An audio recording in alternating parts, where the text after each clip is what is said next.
আমরা গঙ্গাসাগর থেকে এসেছি 21 তারিখ রাত 9টার সময় ফ্লাইট থেকে নেমে আমরা শ্রীনগরে হোটেল খলি হোটেলে থাকি। সেখান থেকে হয়ে 22 তারিখে সকালবেলা বেরিয়ে আমরা টিউলিপ গার্ডেন দেখি। টিউলিপ গার্ডেন হয়ে আমরা দুপুরবেলা লাঞ্চের জন্য পেহেলগাঁওর আগে অনন্তনাগে একটা হোটেলে খাওয়া দাওয়া করতে যাই। ওখানেই আমরা জঙ্গিদের আক্রমণ ঘটনা শুনি, তখন আতঙ্কে ভয়ে খাওয়া দাওয়া ছেড়ে আমরা আবার আমাদের হোটেলে শ্রীনগরে ফিরে আসি। আমরা খুব আতঙ্কের মধ্যে আছি, এখন হোটেলেই আছি।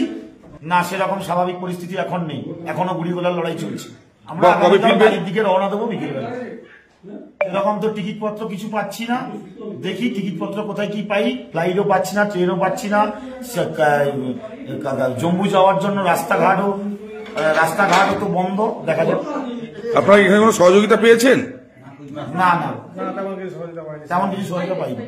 হ্যাঁ, আমাদের গঙ্গাসাগর থেকে আমাদের হচ্ছে ভাইস চেয়ারম্যান জিবিটির সন্দীপ কুমার পাত্র ফোন করেছিল, আর বঙ্কিমচন্দ্র হাজরা ফোন করেছিল, এবিপি থেকে ফোন এসেছিল, বর্তমান থেকে ফোন এসেছিল।